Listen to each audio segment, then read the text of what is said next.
Hello students, welcome to my channel.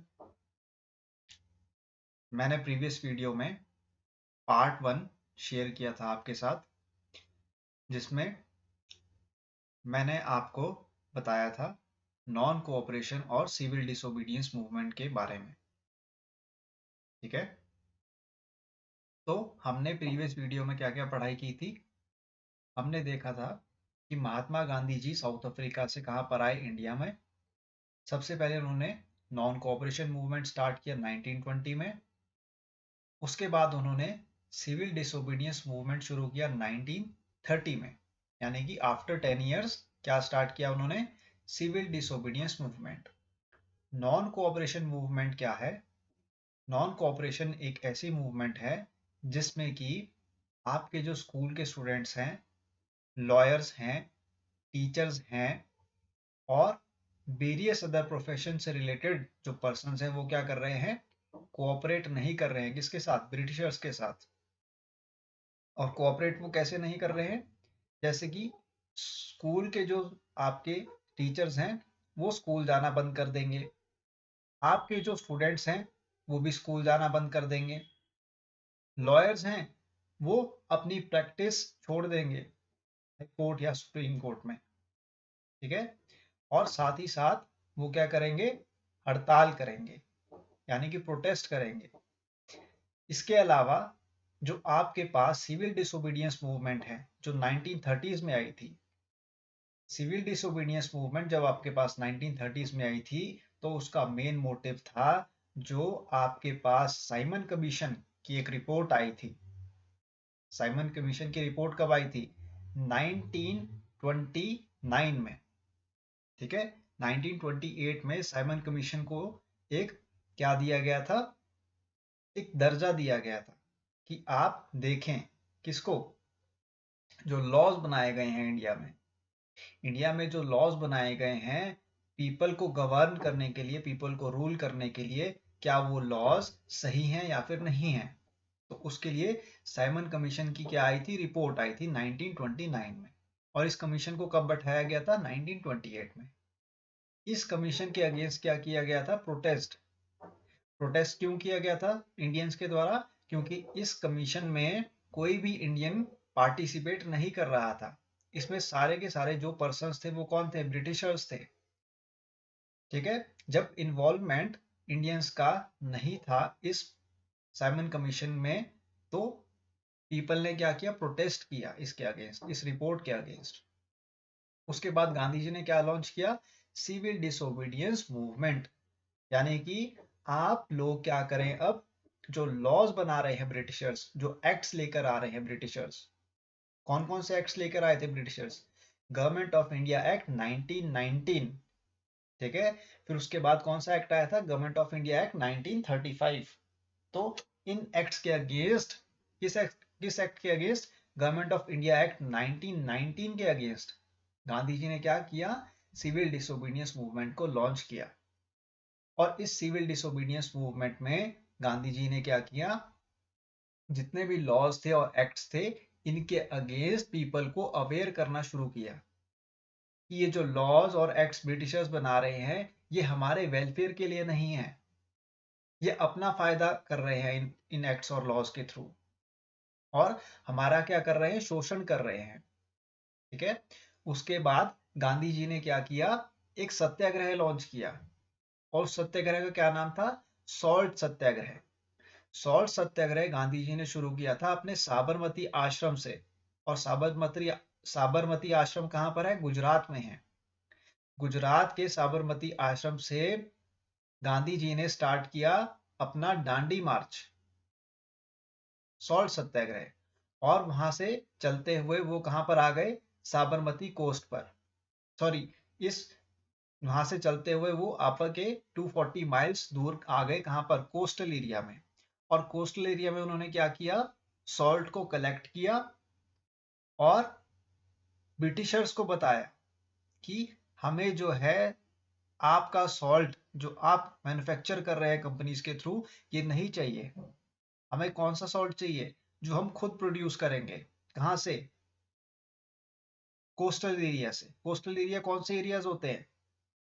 जो आपके seize के अराउंड है, समुद्र के साथ में लगते इलाके हैं, वहां से। तो लोगों ने इसका क्या किया, समर्थन किया, और कई सारे लोग इस प्रोटेस्ट में क्या हो गए, जुड़ गए गांधी जी के साथ।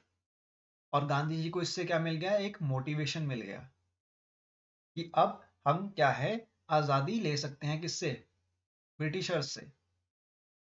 इसी के साथ साथ जब कई सारे लोग गांधी जी के साथ जुड़ गए, तो अब हमको ये देखना है आने वाले, जो अब इस वीडियो में मैं आपको पढ़ाने जा रहा हूं, कि किस प्रकार के जो डिफरेंट लोग थे, डिफरेंट कम्युनिटी के जो पर्सन्स थे, जैसे कि मिडिल क्लास, ठीक है, पर्सन्स, या फिर आपके बिजनेस क्लास, जो एलिट पर्सन्स होते हैं, ठीक है, ये लोग भी अब साथ में क्या करेंगे, गांधी जी को सपोर्ट करेंगे। क्योंकि इनका भी क्या हो रहा है, अब शोषण हो रहा है ब्रिटिशर्स के द्वारा। क्योंकि ब्रिटिशर्स का मेन मोटिव क्या था इंडिया को रूल करने का, कि यहाँ से मैक्सिमम प्रॉफिट को क्या किया जाए, अर्न किया जाए, और इस प्रॉफिट को वो कहाँ पर लेके जाए, अपनी कंट्री में, यानी कि ब्रिटेन में। ठीक है, तो ब्रिटिशर्स के इन जो मंसूबे थे, जो उनके इरादे थे, इनको गांधी जी बहुत अच्छे से समझ चुके थे। और इसके अगेंस्ट गांधी जी क्या कर रहे हैं, डिफरेंट टाइप के रिवोल्ट्स कर रहे हैं। और इन रिवोल्ट्स में वो क्या कर रहे हैं, लोगों को पार्टिसिपेशन करने के लिए प्रोत्साहन दे रहे हैं। ठीक है, तो अब आपको धीरे धीरे समझ में आता चला जाएगा इस चैप्टर का ओवरव्यू। ठीक है, क्योंकि अब हम कहां पर आ गए, मिडल स्टेज में आ गए हैं। इन मूवमेंट्स के हम कहां पर आ गए, मिडल स्टेज में आ गए हैं। ठीक है, जो प्रीवियस वीडियो था आपका पार्ट 1, वो क्या था, बिगनिंग स्टेज थी। वो बिगनिंग स्टेज थी किसकी, नेशनलिज्म इन इंडिया की। यानी कि अब राष्ट्रवाद, एकता, यूनिटी, फ्रेटर्निटी, फ्रेटर्निटी, फ्रेटर्निटी क्या होता है, भाईचारा। भाईचारा, एकता की जो भावना थी, वो अब किस में कन्वर्ट हो रही है, वो कन्वर्ट हो रही है अब नेशनलिज्म में। नेशनलिज्म यानी कि एक राष्ट्र के निर्माण के लिए, यानी कि जो हमारा देश कई सारे टुकड़ों में बटा हुआ है, जिसका अंग्रेज फायदा उठा रहे हैं, अब उसको क्या किया जा रहा है, एक किया जा रहा है, यूनिफाई किया जा रहा है, इकट्ठा किया जा रहा है। सभी लोगों को क्या किया जा रहा है, एक साथ लाया जा रहा है एक प्लेटफॉर्म में। और वो प्लेटफॉर्म क्या है, डिफरेंट टाइप ऑफ मूवमेंट्स है। इन मूवमेंट्स के थ्रू अब हम क्या, कहां पर जा रहे हैं, इंडिपेंडेंस की तरफ जा रहे हैं। ठीक है, इन्हीं मूवमेंट्स के थ्रू हमको क्या मिलेगी, इंडिपेंडेंस मिलेगी। तो आइए अब रीड करते हैं सेकंड पार्ट जो इस वीडियो का है, मैं स्टार्ट करने जा रहा हूं, different stands with in the movement. ठीक है, different stands with in the movement, ये है आपका सेकंड पार्ट। इसमें आप देखिए, मैं रीड करने जा रहा हूं आपके लिए। द नॉन कोऑपरेशन खिलाफत movement began in January 1921। Various social groups participated in this movement, each with its own specific aspiration. All of them responded to the call of Swaraj, but the term meant different things to different people. The movement in the towns. The movement started with middle class participation in the cities. Thousands of students left government controlled schools. Colleges, headmasters, and teachers resigned, and lawyers gave up their legal practices. The council elections were boycotted in most provinces except Madras, where the Justice Party, the party of the non-Brahmins, felt that entering the council was one way of gaining some power, something that usually only Brahmins had access to. The effects of non-cooperation on the economic front were more dramatic. Foreign goods were boycotted, liquor shops picketed, and foreign clothes burned in huge bonfires. The import of foreign cloth halved between 1921 and 1922, its value dropping from 102 crore to rupees 57 crore. In many places, merchants and traders refused to trade in foreign goods or finance foreign trade. As the boycott movement spread and people began discarding imported clothes and wearing only Indian ones, production of Indian textile mills and handlooms went up. But this movement in the cities gradually shaped down for a variety of reasons. Khadi cloth was often more expensive than the mass produced milk cloth and poor people could not afford to buy it. How then could they boycott milk cloth for too long?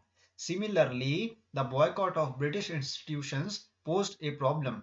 For the movement to be successful, alternative Indian institutions had to be set up so that they could be used in place of the British funds. These were slow to come up, so students and teachers began trickling back to government schools and lawyers joined back work in government courts. देखिए, इस paragraph में जो हमने read out किया है आपके लिए, ये आपसे कह रहा है कि जब खिलाफत मूवमेंट आपका लॉन्च हुआ था 1921 में, तो वहां पर डिमांड किसकी रेज हो रही थी? स्वराज की। स्वराज का मीनिंग क्या होता है? Self rule. सेल्फ रूल की डिमांड आपकी नॉन कोऑपरेशन खिलाफत मूवमेंट से रेस हो गई थी। लेकिन यहाँ पर जो डिफरेंट सोशल ग्रुप्स थे, उनको अभी जानकारी नहीं थी कि स्वराज का मीनिंग क्या है। वो स्वराज को ऐसे समझ रहे थे कि हम क्या करेंगे कि अपना रूल तो चलाएंगे, लेकिन हम रहेंगे किसके अंडर? ब्रिटिशर्स के अंडर। लेकिन आने वाले, जो आप इस चैप्टर को रीड करेंगे अच्छे से, तो आने वाले आपको सब्सिक्वेंट जो लेसन है इसमें आपको पता चलेगा कि कैसे जवाहरलाल नेहरू ने स्वराज का मीनिंग दिया हमारी कंट्री के लिए, और पीपल को समझाया, लोगों को समझाया कि कैसे स्वराज हम अटेन कर सकते हैं। स्वराज का मीनिंग है असल में सेल्फ रूल। स्वराज का मीनिंग है सेल्फ रूल, यानी कि independence from the foreign rule. ठीक है, हम क्या है? अब सेल्फ गवर्न स्टेट है। हमें अब किसी की जरूरत नहीं है, हमें अब कोई भी जरूरत नहीं है किसी आउटसाइडर की जो हमें रूल कर सके। हम अपने लिए खुद क्या करेंगे? कानून लेकर आएंगे, और उस कानून से हम क्या करेंगे? अपने देश को चलाएंगे। ये जवाहरलाल नेहरू ने स्वराज का कॉन्सेप्ट किया था। लेटर सब्सिक्वेंट जो इस लेसन में आप समझेंगे। इससे पहले आपने जो ये पैराग्राफ रीड किया है मैंने आपके लिए, इसमें ये कह रहा है पैराग्राफ कि जो मिडिल क्लास की पार्टिसिपेशन थी वो स्टार्ट हो गई थी। स्टूडेंट ने क्या किया? बॉयकॉट कर दिया स्कूल्स को, और टीचर्स ने भी जाना छोड़ दिया आपके स्कूल में। लॉयर्स ने छोड़ दी अपनी लीगल प्रैक्टिस। काउंसिल के जो इलेक्शंस थे वही बॉयकॉट कर दिए गए, लेकिन मद्रास में जो आपका बॉयकॉट था वो सक्सेसफुल नहीं हो पाया। यहाँ पर जस्टिस पार्टी थी, जस्टिस पार्टी ने फेवर किया किसको? इलेक्शंस को। अब आते हैं फॉरेन गुड्स के ऊपर, यानी कि इकोनॉमिक कंडीशन के ऊपर। फॉरेन गुड्स जो थे आपके, वो as compare to Indian goods, ठीक है, वो क्या थे? बहुत ही सस्ते थे।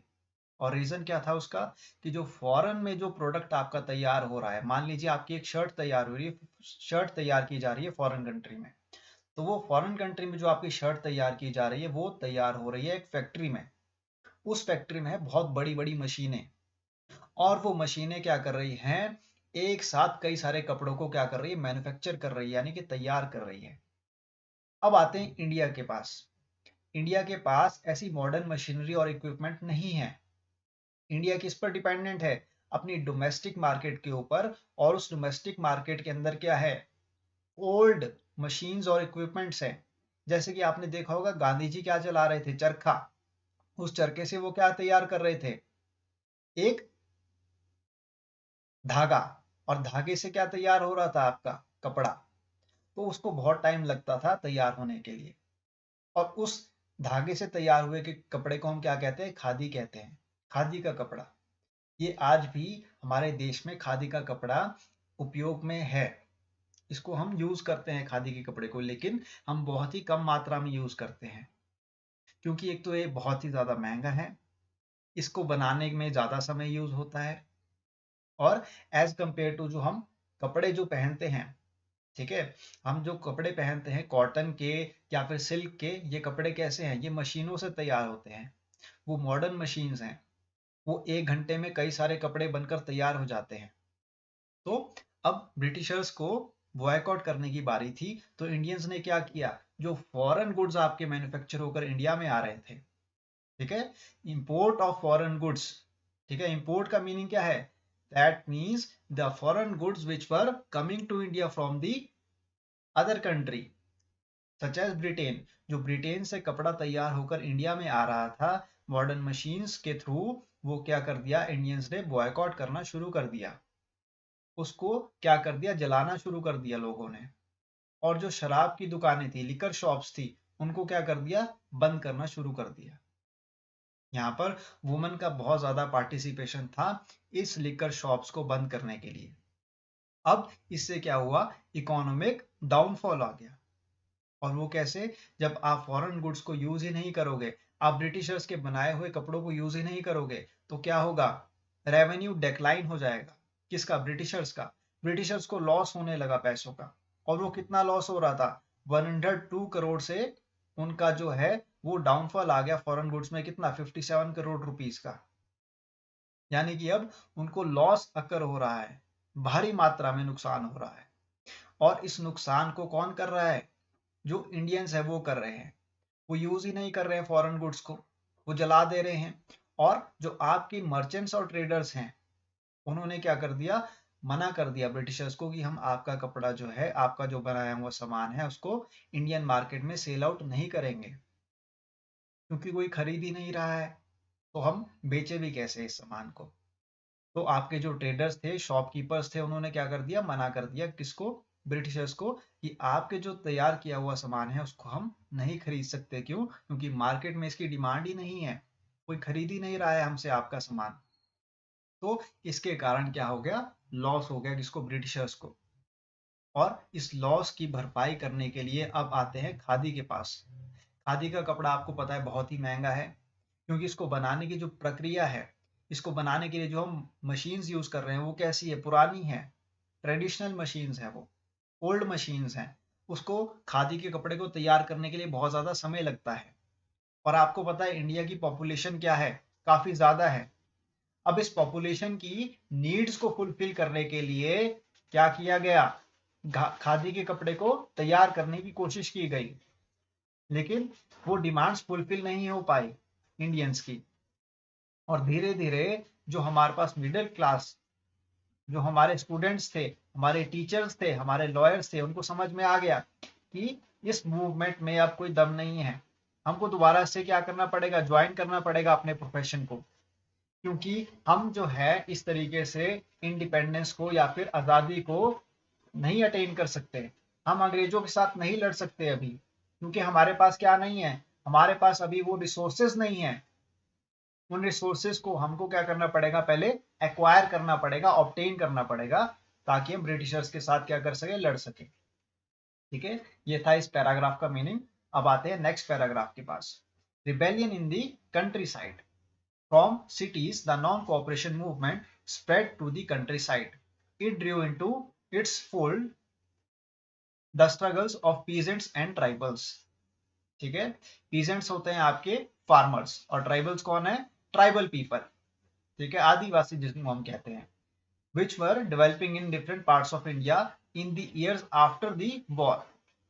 In Awadh, peasants led by Baba Ramchandra, a sannyasi who had earlier been to Fiji as an indentured laborer. The movement here was against talukdars and landlords who demanded from peasants in exorbitantly high rents and a variety of other cesses.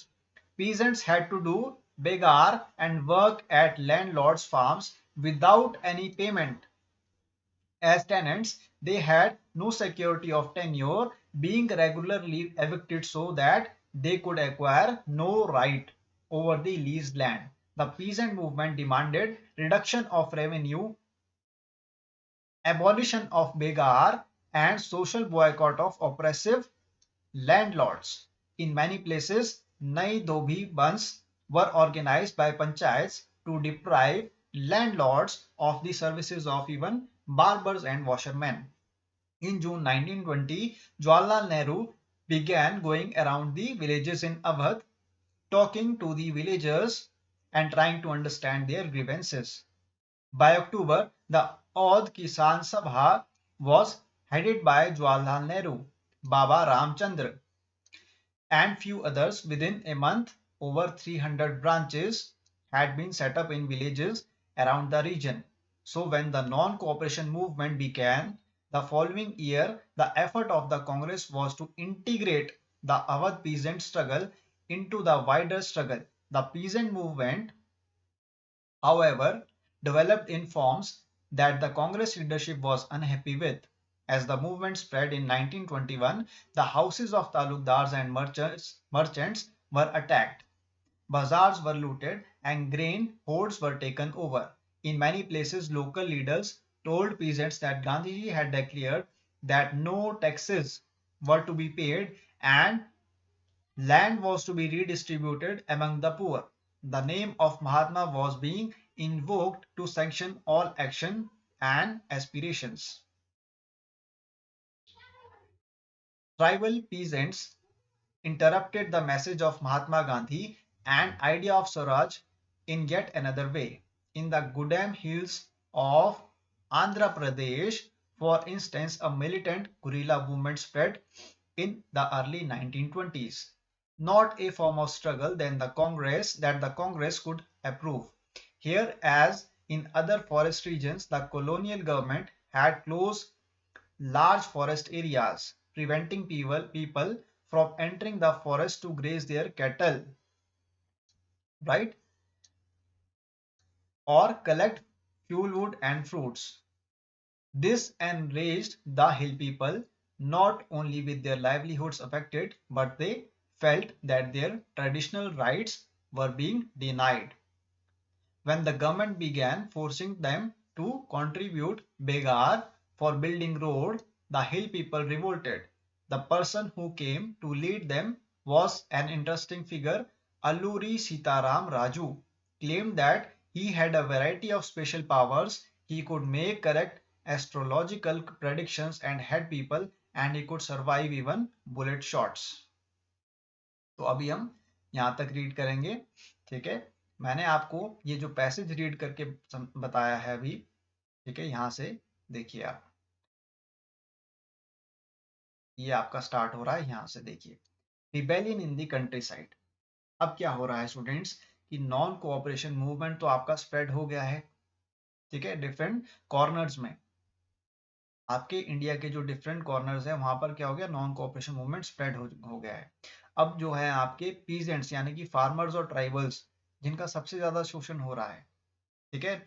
आपके जो farmers हैं, peasants कौन होते हैं, farmers, farmers और जो आपके tribals, tribals यानी कि आदिवासी लोग, इन दोनों का भारी मात्रा में शोषण हो रहा है। और वो कैसे, क्योंकि किसान जो है उनके ऊपर कौन राज कर रहा है, लैंडलॉर्ड्स, लैंडलॉर्ड्स यानी कि जमींदार लोग, ठीक है। और वो किसान को कैसे रख रहे हैं, एक किराएदार की तरह। टेनेंट्स का मीनिंग क्या होता है, टेनेंट्स का मीनिंग होता है किराएदार, ठीक है। और लैंडलॉर्ड कौन है, लैंडलॉर्ड वो जमींदार है जिनके पास क्या है, लार्जर एक्सटेंट में क्या है, एरिया है, यानी कि वो लैंड है, वो लैंड के क्या है, मालिक हैं। और वो पावरफुल लोग क्या कर रहे हैं, इन पीजेंट्स का क्या कर रहे हैं, शोषण कर रहे हैं, वो इनको किराएदार की तरह यूज कर रहे हैं। जैसे कि देखिए आप, किराएदार के साथ हम क्या करते हैं, हम किराएदार से लेते हैं रेंट, और उसको रेंट को लेने के लिए हम क्या कर रहे हैं, उसको दबा रहे हैं। एक तो उसके पास इनकम का कोई सोर्स नहीं है फार्मर के पास, उससे हम क्या कर रहे हैं, जबरदस्ती भारी मात्रा में क्या कर रहे हैं, टैक्स वसूल रहे हैं, और उससे हम जबरदस्ती काम भी करवा रहे हैं, और उस काम के हम उसको पैसे भी नहीं दे रहे हैं, ठीक है। तो यहां पर क्या स्टार्ट हो रहा है, आपका शोषण, जिसको हम क्या कहते हैं, इंग्लिश में हम कहते हैं exploitation, exploitation of peasants and tribals, which led to the movement against the Britishers as well as the landlords or the elite class of the Indian society। यानी कि जो आपके पूंजीवादी लोग हैं, जो पैसे वाले लोग हैं, जो साहूकार लोग हैं, उनके अगेंस्ट क्या हो रहा है, अब रिवोल्ट स्टार्ट हो रहा है। और वो रिवोल्ट कौन कर रहे हैं, किसान कर रहे हैं, साथ ही साथ वो आदिवासी लोग कर रहे हैं, जिनके राइट्स को क्या कर दिया, इन अंग्रेजों ने छीन लिया है। तो उसके उसके ध्यान में रखते हुए एक अवध, अवध जो आपका है वो क्या है, एक स्टेट है, कहां पर, अभी प्रेजेंट डे उत्तर प्रदेश में। इस अवध में क्या हुआ, जो आपके पीजेंट्स रिवोल्ट कर रहे थे, उनका एक लीडर आए जिनका नाम था बाबा रामचंद्र। और बाबा रामचंद्र कौन थे, आपके एक सन्यासी थे। इन्होंने क्या किया, इन्होंने अपनी आवाज उठाई लीडर के तौर पर, और जो भारी मात्रा में आपके जो रेंट वसूल कर रहे थे लैंडलॉर्ड्स, और उनसे जबरदस्ती काम करवा रहे थे, किनसे, किसानों से, और उन किसानों से जो वो काम करवा रहे थे उनको पैसे भी नहीं दिए जा रहे थे उस काम के। तो इसके अगेंस्ट क्या किया, बाबा रामचंद्र ने रिवोल्ट करना स्टार्ट किया। और इसी की देखा देखी में अब क्या हुआ, आपके पास आ गए कौन, जवाहरलाल नेहरू। अब जवाहरलाल नेहरू जी ने क्या किया, अवध किसान सभा की स्थापना करी। ठीक है, यहाँ पर देखिए, Awadh Kisan Sabha was headed by Jawaharlal Nehru, Baba Ramchandra. ठीक है, इन्होंने क्या कर दिया, एक ऑर्गेनाइजेशन को सेटअप कर दिया। और उस ऑर्गेनाइजेशन का नाम क्या है, अवध किसान सभा। इसके लीडर कौन है, जवाहरलाल नेहरू एंड बाबा रामचंद्र। और इस ऑर्गेनाइजेशन की देखरेख में उन्होंने क्या कर दिया, 300 मोर ब्रांचेस खोल दी विलेजेस में, उसी रीजन के आसपास। अब क्या हो गया, पीपल अवेयर हो गए कि अब उनको पता चल गया कि हमारे राइट्स को सिक्योर करने के लिए, यानी कि हमें जो राइट्स मिलने चाहिए, हमें जो क्या मिलना चाहिए, पैसा मिलना चाहिए जो हम काम कर रहे हैं उसका, और हमसे जो हाई रेंट वसूला जा रहा है इसके द्वारा, लैंडलॉर्ड्स के द्वारा, उसको क्या करना चाहिए, कम करना चाहिए। तो इसके लिए अब गांधी जी क्या कर रहे हैं, किसानों से बात कर रहे हैं, किसानों से कह रहे हैं कि आपको टैक्स देने की कोई जरूरत नहीं है। ठीक है, अब इससे किसानों के अंदर क्या हो गया, किसानों के अंदर एक भावना जागृत हो गई और वो तैयार हो गए किससे, लड़ने के लिए, अंग्रेजों से। साथ ही साथ आप देखिए, अब आते हैं आदिवासियों के पास। आदिवासी कौन है, आपके ट्राइबल पीपल। अब ट्राइबल्स क्या कर रहे हैं, ट्राइबल्स ऑफ आंध्र प्रदेश, यहाँ पर बात की जा रही है किसकी, tribal peasants of Andhra Pradesh. तो यहाँ पर आंध्र प्रदेश में एक गुडम हिल्स नाम की एक जगह है। ठीक है, वहां पर महात्मा गांधी जी ने क्या किया, रिवोल्ट करना स्टार्ट किया। और वहां पर राइट्स छीने गए थे किसके, इन ट्राइबल पीजेंट्स के। और वो कैसे, जो उनके ट्राइबल्स के आदिवासी कहाँ रहते हैं, जंगलों में रहते हैं। ठीक है, सबसे पहले तो आप ये जान लीजिए कि जो आपके ट्राइबल पीजेंट्स होते हैं, ट्राइबल पीपल होते हैं, वो कहाँ पर रहते हैं, जंगलों में रहते हैं। उनका अर्न करने का सोर्स क्या है, वही फॉरेस्ट है जहाँ पे वो रह रहे हैं। वो फॉरेस्ट से ही क्या करते हैं, अपनी इनकम जनरेट करते हैं। उन्हीं फॉरेस्ट में वो क्या करते हैं, रहते भी हैं, अपना लाइवलीहुड भी वहीं से चला रहे हैं, और वो रहते भी उन्हीं जंगलों में हैं। तो उन जंगलों को वो कैसे अर्न करेंगे, जब वो अपनी कैटल्स यानी कि अपने भेड़ बकरी और जो अपने पशु हैं उनको चराएंगे जंगलों में। और चराने के साथ साथ वो क्या करेंगे, वहां से कलेक्ट करेंगे इसको, फ्यूल वुड को, लकड़ियां काट कर लेके आएंगे अपने जलाने के लिए। ठीक है, अपना खाना पकाएंगे उन लकड़ियों से। और साथ ही साथ अपने जानवरों को कहाँ पर लेके जाएंगे, जंगलों में चराने के लिए, घास इकट्ठा कर कर लाएंगे उन जंगलों से। ठीक है, लेकिन अंग्रेजों ने क्या किया, अंग्रेजों ने उनके जो फॉरेस्ट थे उनको छीन लिया। उनको ये कहा गया कि आप फॉरेस्ट में नहीं जा सकते, ये फॉरेस्ट जो हैं आपके नहीं हैं, ये हमारे अंडर आ गए हैं। ठीक है, आपका कोई अधिकार नहीं है इन फॉरेस्ट के प्रति। आप अपने जो जानवर हैं, अपने मवेशी हैं, जो आपके भेड़ बकरी और जो आपके गाय हैं, इनको आप कहाँ पर नहीं ले जा सकते, जंगलों में चराने के लिए।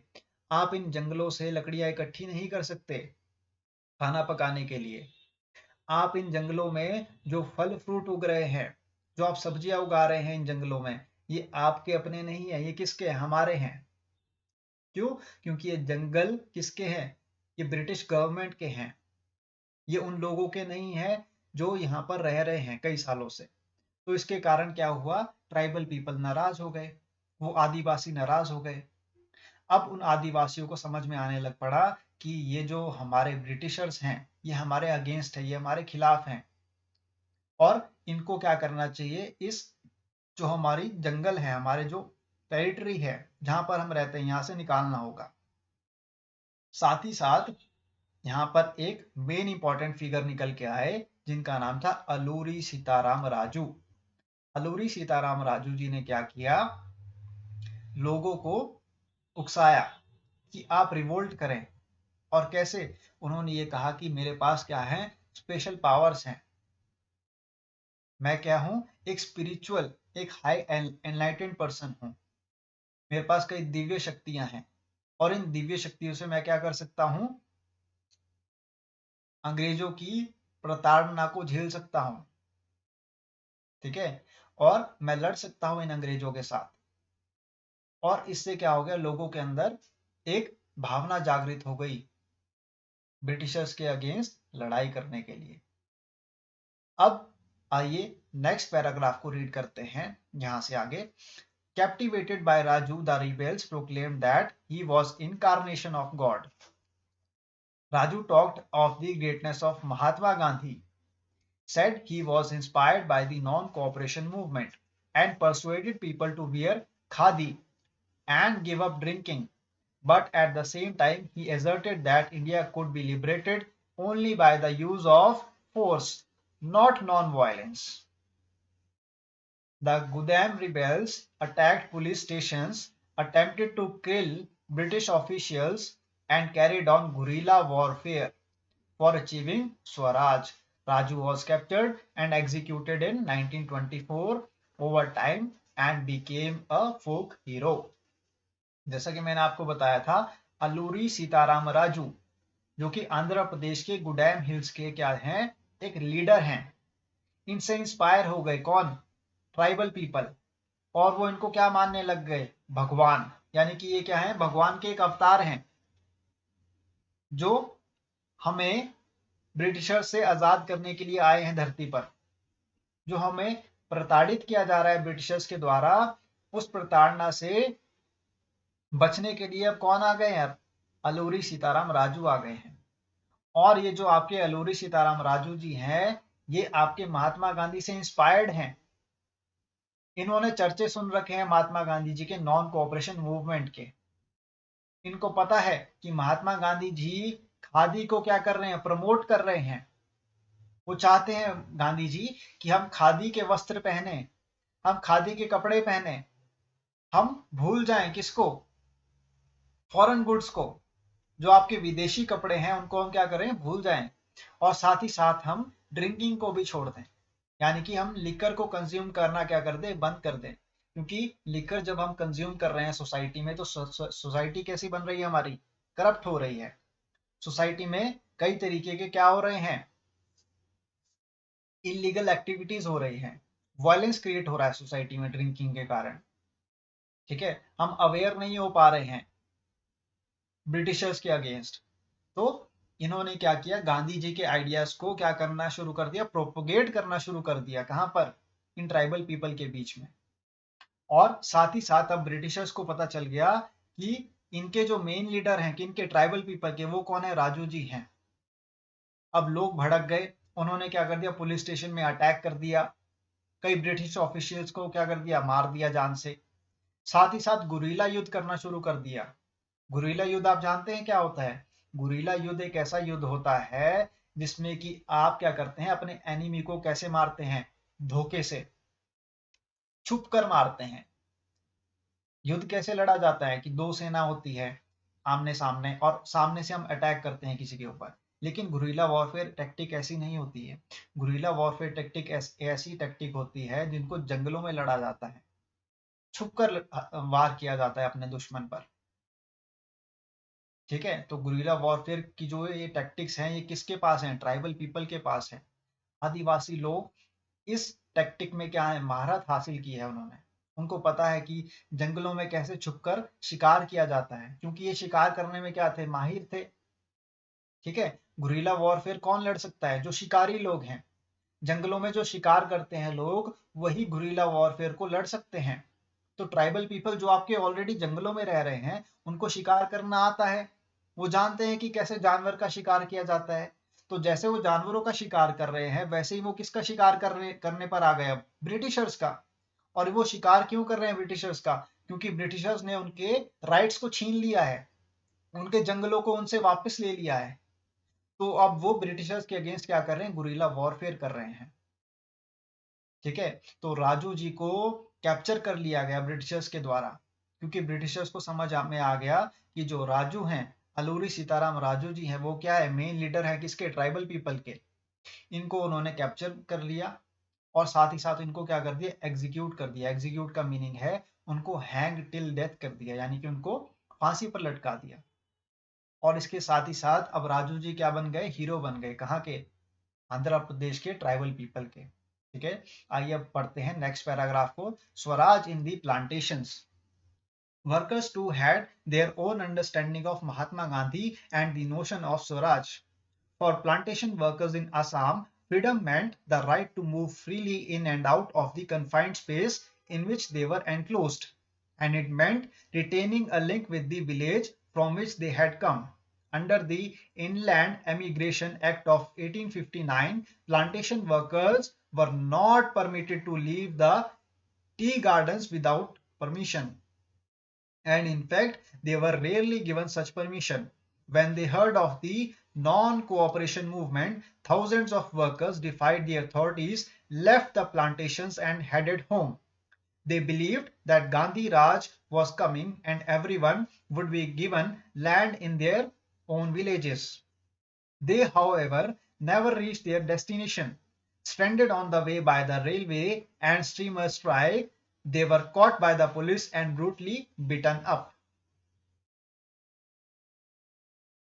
The visions of these movements were not defined by the Congress program. They interpreted the term Swaraj in their own ways, imagining it to be a time when all suffering and all troubles would be over. Yet when the tribals chanted Gandhiji's name and raised slogans demanding Swatantra Bharat, they were not emotionally relating to an all India agitation. When they acted in the name of Mahatma Gandhi or linked their movements to that of the Congress, they were identifying with a movement which they went beyond the limits of their immediate locality. तो यहाँ पर जो मैंने आपके लिए paragraph read किया है previous, देखिए यहाँ से था ये, स्वराज इन दी प्लांटेशंस, क्या मीनिंग है इसका। अब जो महात्मा गांधी के आइडियाज हैं वो कहां पर फैलने शुरू हो गए, विलेजेस में। अब देश के कोने कोने में गांधी जी को क्या मिल गया, एक सपना मिल गया। गांधी जी को जानने लग पड़े लोग, गांधी जी के जो व्यूज थे, विचार थे, वो हर एक व्यक्ति तक पहुंचने लग पड़े, देश के पूरे कोने में। और इसमें एक कोना था आपका आसाम का। आसाम में क्या हो रहा था स्टूडेंट्स, जैसे कि आपके प्लांटेशन वर्कर्स है, आसाम में आपको पता है टी गार्डन बहुत फेमस है आसाम के। आसाम में टी जो है आपका एक प्लांटेशन क्रॉप है, ठीक है। और इस टी के जो प्लांटेशन, जो आपके गार्डन्स होते हैं, प्लांटेशन जो ये क्रॉप है, इसमें क्या जरूरत होती है, वर्कर्स की। और वो वर्कर्स क्या करते हैं, उन टी गार्डन से पत्तियों को निकालते हैं, किसको, जो आपकी टी के जो पत्तियां होती है उनको निकालने का काम करते हैं, ठीक है। और ये जो आपका सिलसिला है इन टी गार्डन्स में, ये चलता है आपका 12 महीने। तो यहाँ पर जो है वर्कर्स की बहुत ज्यादा जरूरत पड़ती है, और वो जरूरत कब है, 12 महीने जरूरत है, ठीक है। क्योंकि ये एक ऐसी क्रॉप है जिसमें कि वर्कर्स को at a time in gardens में रहना पड़ेगा, देखरेख करनी पड़ेगी इन प्लांट्स की। तो इसके लिए एक कानून लेकर आए ब्रिटिशर्स, उसका नाम था इनलैंड एमिग्रेशन एक्ट ऑफ 1859, जिसमें कि प्लांटेशन वर्कर्स को, जो वहां पर आपके वर्कर्स थे, उनको क्या कहा गया कि आपको इन टी गार्डन्स को छोड़कर नहीं जाना है बिना हमारी परमिशन के, आप इन गार्डन्स को नहीं छोड़ सकते हमारी परमिशन के बिना। और वो परमिशन उनको बहुत मुश्किल से मिलती थी। वो गार्डन्स में कैसे काम कर रहे थे, एक फोर्स्ड लेबर की तरह, ठीक है, बंधुआ मजदूर जिसको हम हिंदी में कहते हैं, ठीक है, कि आप जो है मजबूर हैं इस प्लांटेशन गार्डन में काम करने के लिए, आप यहाँ से छोड़कर नहीं जा सकते इस गार्डन को, और वो भी किसकी परमिशन के बिना, अंग्रेजों की परमिशन के बिना। और आपको मैंने क्या कहा था स्टार्टिंग में, इन टी गार्डन्स में 12 मंथ्स काम होता है, यहाँ पर 12 महीने काम करना पड़ता है, क्योंकि ये गार्डन्स आप एक महीने भी छोड़ नहीं सकते। यहाँ पर आपको हर महीने पत्तियां निकालनी होगी, उसको गार्डन को देख रेख करना होगा, तो यहाँ पर वर्कर्स की जरूरत होती ही है। इसीलिए तो वो ये एक्ट लेकर आए हैं कि आप प्लांटेशन वर्कर्स जो हैं छोड़कर नहीं जा सकते टी गार्डन्स को। इसके साथ ही साथ अब वो जो आसाम के प्लांटेशन वर्कर्स थे, उनके पास मैसेज पहुंच गया किसका, महात्मा गांधी जी का, कि महात्मा गांधी जी ने एक मूवमेंट लॉन्च किया है जिसका नाम क्या है, नॉन कोऑपरेशन मूवमेंट। यानी कि आपको कोऑपरेट नहीं करना है, किसके साथ, ब्रिटिशर्स के साथ। वो जो भी कह रहे हैं आपको, वो आपको नहीं मानना है। तो जो वर्कर्स थे वहां पर, जो प्लांटेशन गार्डन्स में काम कर रहे थे आपके असम में, उन्होंने गांधी जी की बात को समझा, और ये जो एक्ट लेकर आए थे ब्रिटिशर्स, उनका क्या कर दिया, वायलेशन कर दिया। और वो छोड़कर चले गए इन टी गार्डन्स को, कहां पर, अपने गांव की तरफ। ठीक है। साथ ही साथ अब जो है कांग्रेस को ये समझ में आने लग पड़ा कि लोग जो डिफरेंट कॉर्नर्स में रह रहे हैं इंडिया में, वो क्या कर रहे हैं, हमारी बातों को मान रहे हैं। वो समझ गए हैं ब्रिटिशर्स के इरादों को। और साथ ही साथ जो गांधी जी के मैसेजेस हैं, जो कांग्रेस पार्टी जो है, उसके मैसेज कहाँ पर जा रहे हैं, different parts of the country में जा रहे हैं। और लोग इस मैसेजेस के थ्रू क्या हो रहे हैं, अवेयर हो रहे हैं। अब जो आपके पास स्वतंत्र भारत का सपना है, यानी कि जिसको मैंने स्टार्टिंग में क्या कहा था, स्वराज का सपना, सेल्फ रूल का सपना, इंडिपेंडेंस का सपना, वो क्या धीरे धीरे कहां पर आ रहा है, लोगों के जहन में आ रहा है। और लोग अब क्या करना शुरू करेंगे, प्रोटेस्ट करना शुरू करेंगे ब्रिटिशर्स के अगेंस्ट। अब वो लोग जो हैं कांग्रेस पार्टी की बात को सुनना शुरू करेंगे, महात्मा गांधी के विचारों को क्या करेंगे, प्राथमिकता देंगे, महात्मा गांधी की बात को सुनेंगे। और महात्मा गांधी जी जो भी मूवमेंट लेकर आएंगे उसमें बढ़ चढ़ कर भाग लेंगे ये लोग। ठीक है। तो आइए अब नेक्स्ट पार्ट देखते हैं जिसका नाम है सिविल डिसोबीडियंस मूवमेंट। ठीक है। Towards civil disobedience movement in February 1922 Mahatma Gandhi decided to withdraw the non cooperation movement. ठीक है। फरवरी 1922 में क्या किया महात्मा गांधी जी ने, नॉन कोऑपरेशन मूवमेंट को वापस ले लिया। He felt the movement was turning violent in many places and satyagrahis needed to be properly trained before they would be ready for mass struggles. Within the Congress, some leaders were by now tired of mass struggles and wanted to participate in elections to the provincial councils that had been set up by the Government of India Act 1919.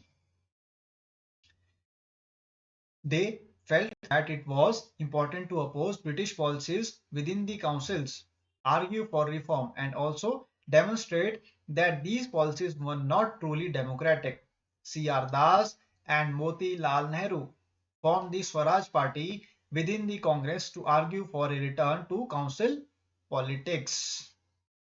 But young leaders like Jawaharlal Nehru and Subhash Chandra Bose passed for more radical mass agitation and for full independence. ठीक है। इस paragraph का meaning क्या है कि फरवरी 1922 में क्या हुआ, महात्मा गांधी जी ने वापस ले लिया किसको, नॉन कोऑपरेशन मूवमेंट को। और इस मूवमेंट को वापस लेने के बाद क्या हुआ कि महात्मा गांधी जी को समझ में आ गया कि अगर हमको इंडिपेंडेंस चाहिए तो हम कैसे उसको ले सकते हैं, बिना वायलेंस के। हमें लड़ाई झगड़ा नहीं करना है ब्रिटिशर्स के साथ, हमें युद्ध नहीं लड़ना है ब्रिटिशर्स के साथ, हमें अपनी बात को ब्रिटिशर्स के सामने रखना है, प्यार से, प्रेम से, बिना हिंसा किए, बिना लड़ाई झगड़ा किए। और इसके लिए जो लोग थे, जो सत्याग्रही थे, सत्याग्रही कौन है, people, those who are revolting against the policies of the Britishers, जो गांधी जी का साथ दे रहे हैं इंडिपेंडेंस के स्ट्रगल मूवमेंट में, वो कौन है, सत्याग्रही हैं। इन सत्याग्रही को अब क्या है, ट्रेनिंग की जरूरत है। क्योंकि ये सत्याग्रही क्या कर रहे हैं, ये कर रहे हैं वॉयलेंट प्रोटेस्ट, ये हिंसा कर रहे हैं, ये अब क्या कर रहे हैं, लड़ाई झगड़ा कर रहे हैं ब्रिटिशर्स के साथ। और इस लड़ाई झगड़े में क्या हो रहा है, लाठी पड़ रही है किसको, सत्याग्रही को, गोलियां बरसाई जा रही है इन ग्रहियों के ऊपर। ठीक है। और इसके बदले में ये सत्याग्रही क्या कर रहे हैं, ये पुलिस वालों को मार रहे हैं, ये इनके ब्रिटिश ऑफिशियल्स की हत्या कर रहे हैं। लेकिन गांधी जी ये सब नहीं चाहते थे। वो चाहते थे कि पीसफुल प्रोटेस्ट हो हमारी कंट्री में।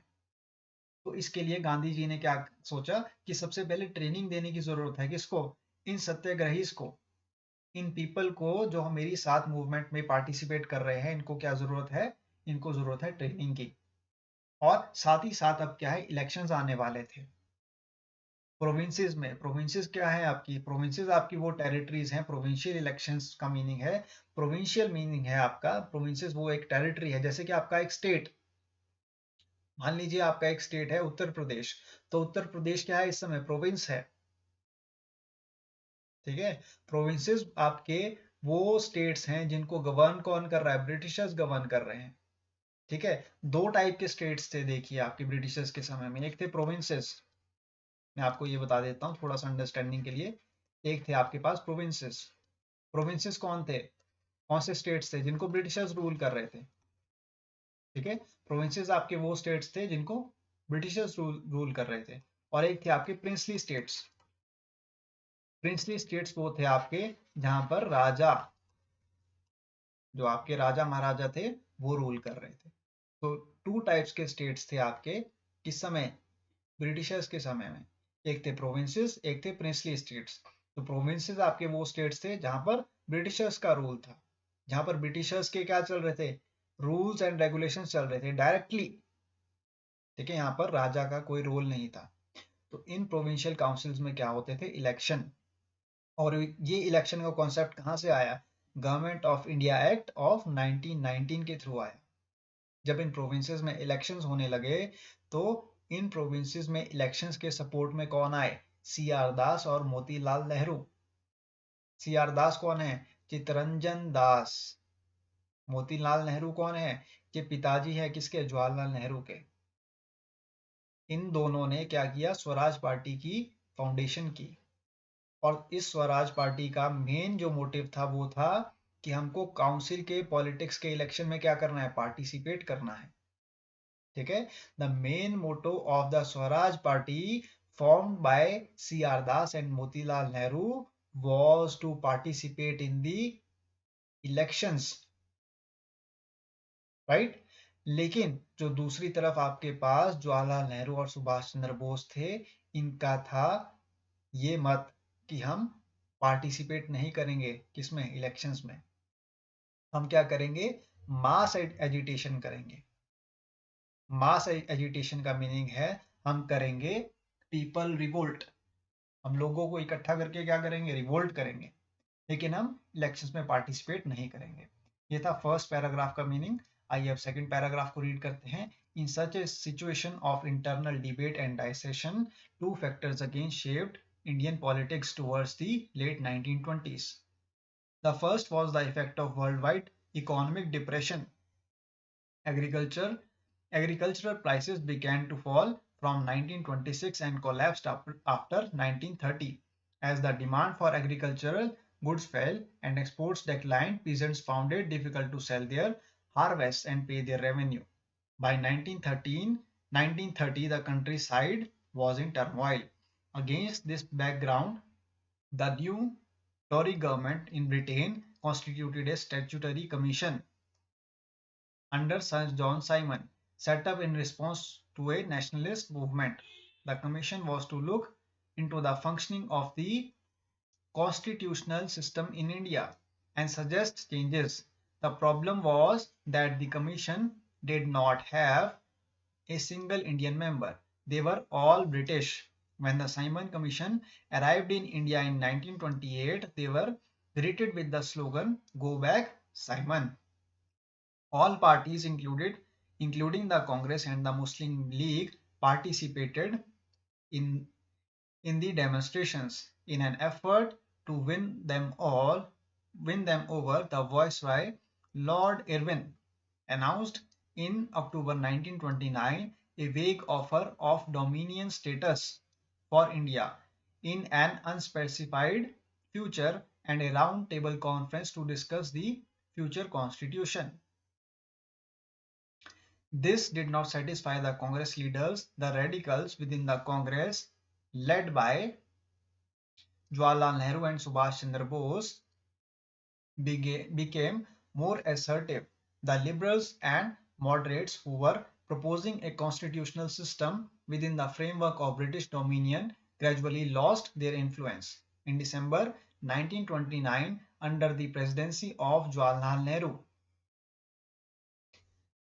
The Lahore Congress formalized the demand of Poon Swaraj or full independence for India. It was declared that 26 January 1930, ये आपको डेट ध्यान में रखनी है, would be declared as the Independence Day when people were to take a pledge to struggle for complete independence. But the celebrations attracted a very little attention, so Mahatma Gandhi had to find a way to relate this abstract idea of more freedom to more concrete issues of everyday life. देखिए यहाँ पर क्या हो रहा है, आपके पास मैंने आपको बताया था कि अब जो कांग्रेस पार्टी है उसमें क्या हो गए, दो विचारधारा आ गई, दो थॉट प्रोसेस आ गए। और वो थॉट प्रोसेस क्या है, एक तो कि हम इलेक्शंस में पार्टिसिपेट करेंगे, और जो आपके पास दूसरी तरफ है वो कह रहे हैं कि हम इलेक्शंस में पार्टिसिपेट नहीं करेंगे। जो इलेक्शन में पार्टिसिपेट करेंगे उनका ये कहना है कि हम इलेक्शंस में पार्टिसिपेट करने के बाद हम असेंबली में जाएंगे और ब्रिटिशर्स से क्या करेंगे, डिमांड करेंगे, किसकी, सेल्फ रूल की, स्वराज की। And on the other hand Jawaharlal Nehru और सुभाष चंद्र बोस क्या कह रहे हैं कि हम लोगों को मास एजिटेशन के लिए प्रोवोक करेंगे, यानी कि हम प्रोटेस्ट करेंगे, ठीक है, हम इलेक्शंस में पार्टिसिपेट नहीं करेंगे। इसके बाद क्या होता है, एक स्टैट्यूटरी कमीशन आती है सर जॉन साइमन की, ठीक है। ये सर जॉन साइमन जो है आपके, ये आते हैं ब्रिटेन से, कहां पर, इंडिया में। और इनको लाने का मेन मकसद क्या है कि जो आपके पास गवर्नमेंट ऑफ इंडिया एक्ट 1919 है उसकी फंक्शनिंग को देखने के लिए, यानी कि जो एक्ट्स पास किए गए हैं, जो कॉन्स्टिट्यूशनल सिस्टम है इंडिया का, उसमें जो कमियां हैं उनको दूर करने के लिए किसको लाया गया, सर जॉन साइमन को लाया गया, साइमन कमीशन को लाया गया। इस कमीशन में दिक्कत ये थी कि इस कमीशन में कोई भी इंडियन मेंबर पार्टिसिपेशन नहीं था, कोई भी इंडियन मेंबर पार्टिसिपेट नहीं कर रहा था, क्योंकि इसमें सारे के सारे जो मेंबर्स थे साइमन कमीशन में वो कौन थे, ब्रिटिशर्स थे। तो यहाँ पर स्वागत किया गया 1928 में साइमन कमीशन का, कैसे, गो बैक साइमन के स्लोगन से। कौन सा स्लोगन रेज किया गया, गो बैक साइमन। अब यहाँ पर लॉर्ड इरविन जो है कौन है, वायसराय है इंडिया के इस समय, ठीक है। During this tenure Lord Irwin is the viceroy of India.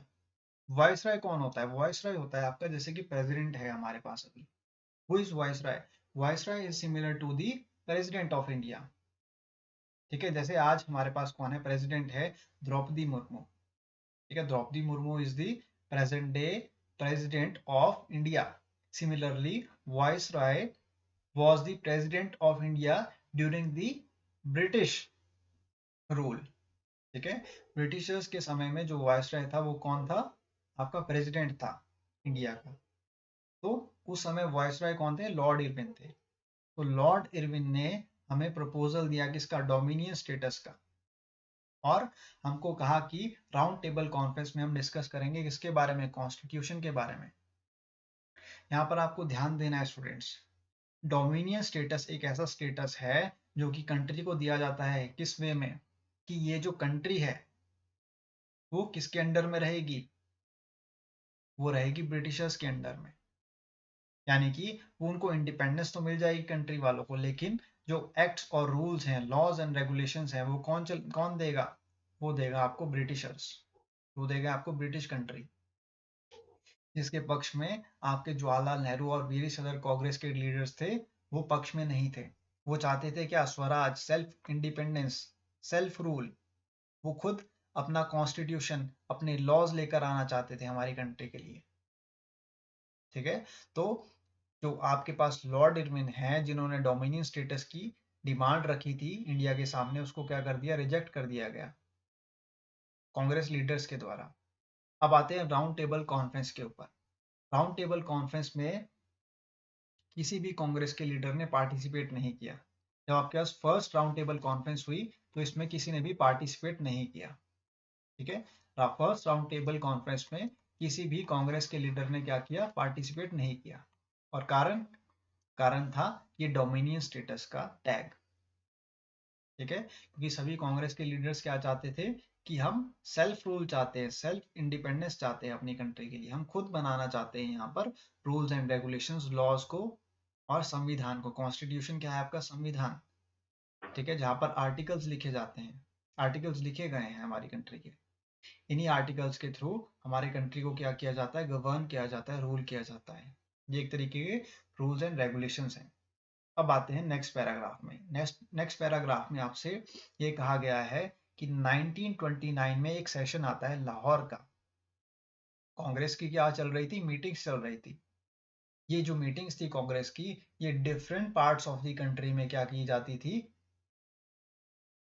एक तरीके से ऑर्गेनाइज की जाती थी। तो 1929 दिसंबर का मंथ था, उस समय लाहौर में मीटिंग चल रही थी, किसकी? कांग्रेस पार्टी की। और उसके जो प्रेसिडेंट थे, उस मीटिंग के जो प्रेसिडेंट थे, अध्यक्ष थे, वो कौन थे? जवाहरलाल नेहरू थे। तो जवाहरलाल नेहरू ने लाहौर के कांग्रेस सेशन में डिमांड रखी, किसकी? पूर्ण स्वराज की। दैट मीन्स कंप्लीट इंडिपेंडेंस, ठीक है। पूर्ण स्वराज की मांग किसने रखी थी? जवाहरलाल नेहरू ने। कहां पर? लाहौर में, ठीक है। तो यहाँ पर शुरुआत हो जाती है किसकी? इंडिपेंडेंस की, आज़ादी की शुरुआत हो जाती है। आज़ादी की डिमांड अब रेज हो चुकी है कांग्रेस पार्टी में। और 26 जनवरी 1930 को, 26 जनवरी 1930 को डिक्लेयर कर दिया गया क्या? इंडिपेंडेंस डे, जहां पर लोगों से शपथ दिलाई गई कि अब हम क्या करेंगे? स्ट्रगल करेंगे, किसके लिए? कंप्लीट इंडिपेंडेंस के लिए, ठीक है। आज़ादी के लिए हम क्या करेंगे? अब स्ट्रगल करेंगे। और ये जो आपके पास 26 जनवरी 1930 का दिन है, ये क्या है? ये है इंडिपेंडेंस डे, ठीक है। लोगों को शपथ दिलाई गई इस दिन। आते हैं हम नेक्स्ट पैराग्राफ की तरफ। The salt march and the civil disobedience movement. Mahatma Gandhi Mahatma Gandhi found in salt a powerful symbol that could unite the nation, ठीक है। On 31st January 1930, he sent a letter to Viceroy Irwin stating 11 demands. Some of these were of general interest, others were specific demands of different classes from industrialists to peasants. The idea was to make the demands wide-ranging so that all classes within Indian society could identify with them and everyone could be brought together in a united campaign. The most stirring of all was the demand to abolish the salt tax. Salt was something consumed by the rich and the poor alike, and it was one of the most essential items of food. The tax on salt and the government monopoly over its production. Mahatma Gandhi declared revealed the most oppressive phase of British rule. तो यहाँ पर 31 जनवरी 1930 को क्या किया महात्मा गांधी जी ने? एक letter लिखा, किसको? वायसराय इरविन को। और वहां पर अपनी 11 डिमांड्स को रखा उन्होंने। वो कुछ डिमांड्स तो जनरल इंटरेस्ट की थी, यानी कि कॉमन थी सभी के लिए, ठीक है। लेकिन जो स्पेसिफिक डिमांड थी इस लेटर में, वो क्या थी? एबॉलिशन ऑफ सॉल्ट टैक्स, कि जो नमक में आप टैक्स लगा रहे हैं, वो क्या किया जाए? बंद कर दिया जाए। अब नमक में जो टैक्स लग रहा है, उससे क्या हो रहा है स्टूडेंट्स? उससे गरीब भी परेशान है और अमीर भी परेशान है। तो यहाँ पर जो कई इंडस्ट्रियलिस्ट्स हैं, साथ ही साथ जो किसान हैं आपके, ठीक है, वो क्या करेंगे? अब पार्टिसिपेट करेंगे मूवमेंट में। और रीजन क्या है? क्योंकि सॉल्ट क्या है? सॉल्ट एक ऐसी कमोडिटी है जो कि बहुत ही कॉमन है, जिसको सभी लोग यूज करते हैं, चाहे वो अमीर है चाहे वो गरीब है। तो गांधी जी को एक मौका मिल गया, किस चीज का? सभी लोगों को इकट्ठा करने का, एकता की भावना को जागृत करने का, भाईचारे को लेकर आने का इस समाज में। क्योंकि आपको पता है हमारा समाज जो है वो विभिन्न कई सारे टुकड़ों में बटा हुआ था। सिख, मुस्लिम, हिंदू, पारसी, है ना, जातियां, जो कास्ट सिस्टम है, इसने भी कई सारे लोगों को क्या किया था? डिवाइड कर रखा था। अब गांधी जी को मौका मिल गया कि सभी लोगों को क्या करना है? इकट्ठा करना है। क्यों? क्योंकि सॉल्ट क्या है? एक कॉमन कमोडिटी है। एक सॉल्ट एक ऐसी चीज है जो अमीर भी यूज कर रहा है, गरीब भी यूज कर रहा है, हिंदू भी यूज कर रहा है, सिख भी यूज कर रहा है। मुसलमान भी इसको यूज कर रहा है। तो हर एक व्यक्ति को सॉल्ट की जरूरत है, सॉल्ट के बिना कोई भी व्यक्ति नहीं रह सकता। इसलिए गांधी जी को क्या मिल गया, मौका मिल गया सभी लोगों को इकट्ठा करने का। आइए अब नेक्स्ट पैराग्राफ को रीड करते हैं। महात्मा Gandhi's letter was in a way an ultimatum. If the demands were not fulfilled by 11 March, the letter stated the Congress would launch a civil disobedience campaign. Irwin was unwilling to negotiate. So Mahatma Gandhi started his famous Salt March accompanied by 78 of his trusted volunteers. The march was over 240 miles from Gandhiji's ashram in Sabarmati to the Gujarat coastal town of Dandi. The volunteers walked for 24 days, about 10 miles a day. Thousands came to hear Mahatma Gandhi wherever he stopped, and he told them what he meant by Swaraj and urged them to peacefully defy the British. On 6 April, he reached Dandi and ceremonially violated the law, manufacturing the salt by boiling seawater. This marked the beginning of civil disobedience movement. How was this movement different from the non-cooperation movement? This is the most important question for you. How this movement is different from the non-cooperation movement? People were now asked not only to refuse cooperation with the British as they had done in 1921 to 22, but also to break colonial laws. Thousands in different parts of the country broke the salt law, manufactured salt, and demonstrated in front of government salt factories. As the movement spread, foreign cloth was boycotted, liquor shops were picketed, peasants refused to pay revenue and chowkidari taxes. Village officials resigned, and in many places, forest people violated forest laws, going into reserved forest to collect wood and graze cattle. Worried by the developments, the colonial government began arresting the Congress leaders one by one. This led to violent clashes in many places. Abdul Ghaffar Khan, a devout disciple of Mahatma Gandhi, was arrested in April 1930. Angry crowds demonstrated in the streets of Peshawar, facing armed cars and police firing. Many were killed. A month later, Mahatma Gandhi himself was arrested. Industrial workers in Sholapur attacked police posts, municipal buildings, law courts, and railway stations. All structures that symbolized British rule. A frightened government responded with a policy of brutal repression. Peaceful satyagrahis were attacked. Women and children were beaten, and about 1 lakh people were arrested. In such a situation, Gandhiji once again decided to call off the movement and enter into a pact with Irwin on 5th March 1931. But by this Gandhi-Irwin pact, Gandhiji consented to participate in a round-table conference. The Congress had boycotted the first round-table conference in London, and the government agreed to release the political prisoners. In December 1931, Gandhiji went to London for the conference, but the negotiations broke down and he returned disappointed back in India.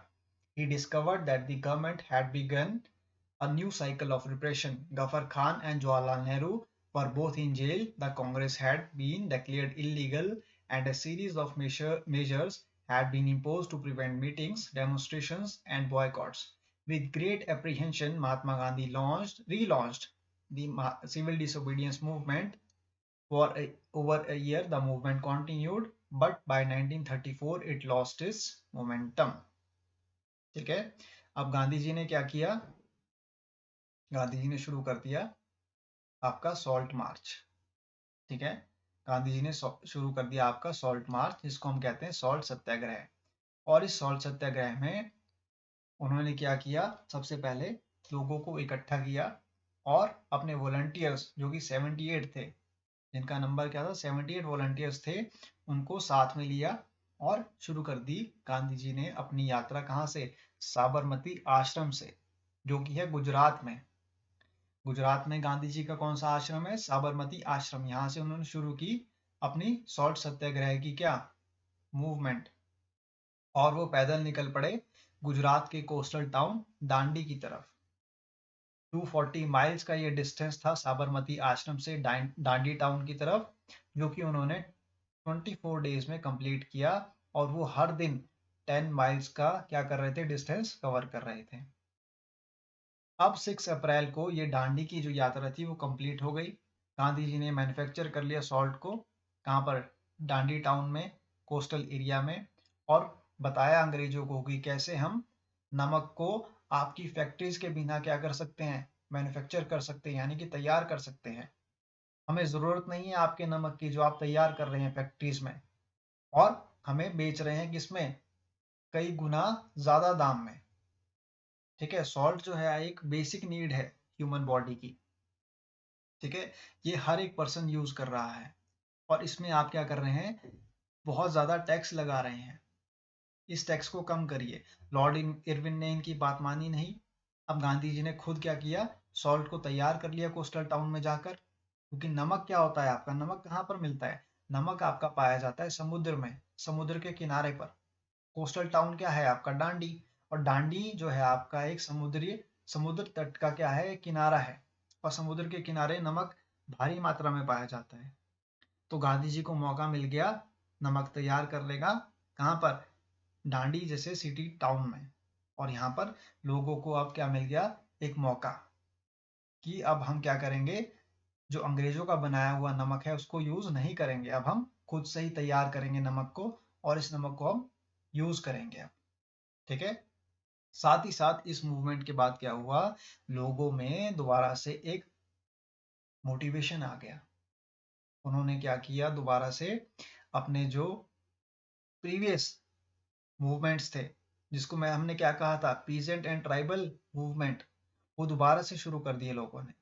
अब लोगों ने, किसानों ने खास तौर पर tax देना बंद कर दिया अंग्रेजों को। जो आपके ट्राइबल पीपल है उन्होंने क्या किया? जंगलों की तरफ जाना शुरू कर दिया। अब जंगलों से वो अपने लिए लकड़ियां भी इकट्ठा करके ला रहे हैं। अपने जो मवेशी हैं उनको भी चरने के लिए, उनको भी घास और जो उनकी ज़रूरतें हैं उनको पूरा करने के लिए जंगलों में क्या कर रहे हैं? छोड़ दे रहे हैं। ठीक है, उन जंगलों से वो क्या कर रहे हैं? फ्रूट्स को इकट्ठा कर रहे हैं। साथ ही साथ जो फॉरेन आपके गुड्स हैं, जैसे कि क्या है फॉरेन गुड्स? आपके फॉरेन गुड्स हैं, सबसे पहले तो आपके जो तैयार किए गए क्लोथ्स फॉरेन मार्केट में, जो इंडस्ट्रीज में आपके फॉरेन कंट्री की जो इंडस्ट्रीज है वहां पर जो आपके फॉरेन क्लोथ्स तैयार हो रहे हैं उनको क्या किया जा रहा है? बॉयकॉट किया जा रहा है। साथ ही साथ जो आपकी शराब की दुकानें हैं, जिनको हम क्या कहते हैं? लिकर शॉप्स कहते हैं, उनको क्या किया जा रहा है? बंद किया जा रहा है। कि हमको इन जो फॉरेन गुड्स हैं, जो ब्रिटिशर्स के द्वारा बनाए गए गुड्स हैं, उनको क्या करना है? बॉयकॉट करना है, उनको यूज नहीं करना है। साथ ही साथ अब्दुल गफार खान, जो कि एक क्या है? महात्मा गांधी के क्या है? ये शिष्य हैं। ठीक है, he was the disciple of Mahatma Gandhi. Abdul Ghaffar Khan is the disciple of Mahatma Gandhi. He was arrested by the by this Britishers in April 1930। साथ ही साथ महात्मा गांधी जी को भी अरेस्ट कर लिया गया, किसके द्वारा? ब्रिटिशर्स के द्वारा। अब सभी कांग्रेस के जो मेन मेन लीडर्स है वो कहां पर चले गए? जेल में चले गए। अब जब सभी कांग्रेस के लीडर्स जेल में हैं, साथ ही साथ कई सारे लोग जो प्रोटेस्ट कर रहे थे आपके, ठीक है, प्रोटेस्ट कौन कौन लोग कर रहे थे? पीजेंट्स, ठीक है, ट्राइबल पीपल, स्कूल के स्टूडेंट्स, टीचर्स, लॉयर्स। ठीक है, अब तो इसमें इंडस्ट्रियलिस्ट भी कुछ शामिल होंगे धीरे धीरे। तो वो सब जब रिवोल्ट कर रहे हैं, सड़कों पर क्या कर रहे हैं? पीसफुल क्या कर रहे हैं? रिवोल्ट कर रहे हैं। तो उन सभी को क्या कर दिया गया? जेल में बंद कर दिया गया। जब सारे के सारे लोग जेल में बंद हो गए तो गांधी जी ने क्या कहा? कि अब मैं इस मूवमेंट को वापस लेता हूँ। ठीक है, और इसके साथ में एक समझौता होता है, एग्रीमेंट होता है किसके बीच में? गांधी और इरविन के बीच में। और डेट है आपकी 5 मार्च 1931। 5 मार्च 1931 को गांधी इरविन पैक्ट क्या किया गया? लॉन्च किया गया, जिसमें कि गांधी जी को राउंड टेबल कॉन्फ्रेंस में जाने के लिए क्या किया गया? प्रोवोक किया गया, किसके द्वारा? इरविन के द्वारा। ठीक है, तो गांधी जी ने पार्टिसिपेट किया किसमें? सेकेंड राउंड टेबल कॉन्फ्रेंस में। ध्यान रखें आप, मैंने आपको क्या कहा था स्टार्टिंग में, फर्स्ट राउंड टेबल कॉन्फ्रेंस में जो कि लंदन में हुई थी उसमें कोई भी कांग्रेस का लीडर पार्टिसिपेट नहीं करेगा। तो पार्टिसिपेशन गांधी जी किस में कर रहे हैं? सेकेंड राउंड टेबल कॉन्फ्रेंस में कर रहे हैं, और वो कहां पर हो रही है? लंदन में। और यहाँ पर जो आपका मोटिव है महात्मा गांधी जी का लंदन जाने का, सेकेंड राउंड टेबल कॉन्फ्रेंस पे पार्टिसिपेट करने का, वो क्या है कि जो इनके पॉलिटिकल प्रिजनर्स हैं, यानी कि जो इनके सत्याग्रही हैं, इनके जो कांग्रेस के लीडर्स हैं जिनको जेल में बंद किया है, किसने? अंग्रेजों ने, उनको छोड़ दिया जाए। तो गांधी जी ने समझौता किया किसके साथ? वायसरॉय इरविन के साथ ऑन 5 मार्च 1931 को, कि जितने भी सत्याग्रही हैं, जितने भी प्रोटेस्टेंट्स हैं, जितने भी कांग्रेस के लीडर्स हैं, उनको छोड़ दिया जाए, और मैं लंदन जाने को तैयार हूं, सेकेंड राउंड टेबल कॉन्फ्रेंस में पार्टिसिपेट करने के लिए तैयार हूं। और ये राउंड टेबल कॉन्फ्रेंस किसके लिए की जा रही थी? ये की जा रही थी इंडिया में जो कॉन्स्टिट्यूशन है, इंडिया में जो संविधान है, इंडिया में जो लॉ है, उसको बनाने के लिए। लेकिन गांधी जी वहां से लौट कर आ गए, कहां से? लंदन से। क्यों? क्योंकि उनको मंजूर नहीं थी अंग्रेजों की तानाशाही। अंग्रेज अपने रूल्स एंड रेगुलेशंस जो थोप रहे थे इंडियंस के ऊपर, वो उनको मंजूर नहीं थे। गांधी जी चाहते थे कि जो कॉन्स्टिट्यूशन है, जो संविधान है, जो लॉज हैं, जो एक्ट्स हैं, वो कौन बनाए? इंडियंस बनाए अपने लिए। हमें जरूरत नहीं है ब्रिटिशर्स की, हमें जरूरत नहीं है ब्रिटिशर्स के रूल्स एंड रेगुलेशंस की। तो इसलिए गांधी जी अब लंदन से वापस आ गए हैं, और दोबारा से वो उन्होंने क्या कर दिया? सिविल डिसोबीडियंस मूवमेंट को लॉन्च कर दिया। आइए अब नेक्स्ट पैराग्राफ को रीड करते हैं। How participants saw the movement. Let us now look at the different social groups that participated in the civil disobedience movement. Why did they join the movement? What were their ideals? Why did Swaraj? What did Swaraj mean to them? In the countryside, rich peasant communities like the Patidars of Gujarat and the Jats of Uttar Pradesh were active in the movement. Being producer of commercial crops, they were very hard hit by the trade depression and falling prices. As their cash income disappeared, they found it impossible to pay the government revenue demand, and the refusal of the government to reduce the revenue demand led to the widespread resentment. These rich peasants became enthusiastic supporters of the civil disobedience movement, organizing their communities and at times forcing reluctant members to participate in the boycott programs. For them, the fight for Swaraj was a struggle against high revenues, but they were deeply disappointed when the movement was called off in 1931 without the revenue rates being revised. So when the movement was restarted in 1932, many of them refused to participate. The poorer peasantry were not just interested in the lowering of the revenue demand, many of them were small tenants cultivating land they had been rented from landlords. As the depression continued and cash incomes dwindled, the small tenants found it difficult to pay their rent. They wanted the unpaid rent to the landlord to be remitted. They joined a variety of radical movements, often led by socialists and communists. Apprehensive of raising issues they might upset the rich peasants and landlords, the Congress was unwilling to support no rent campaigns in most places. So the relationship between the poor peasants and the Congress remained uncertain. When What about the business classes? How did they relate to the civil disobedience movement? During the First World War, Indian merchants and industrialists had made huge profits and become powerful. Keen on expanding their business, they now reacted against colonial policies that restricted business activities. They wanted protection against imports of foreign goods and a rupee sterling foreign exchange ratio that would discourage imports. To organize business interests, they formed the Indian Industrial and Commercial Congress in 1920 and the Federation of Indian Chamber of Commerce and Industries Week in 1927, led by prominent industrialists Purushottam Das Thakur and G.D. Birla. The industrialists attacked colonial government over the Indian economy and supported the civil disobedience movement when it was first launched. They gave financial assistance and refused to buy or sell imported goods. Most businessmen came to see Swaraj as a time when colonial restrictions on business would no longer exist and trade and industry would flourish without constraints. But after the failure of the Round Table Conference, business groups were no longer uniformly enthusiastic.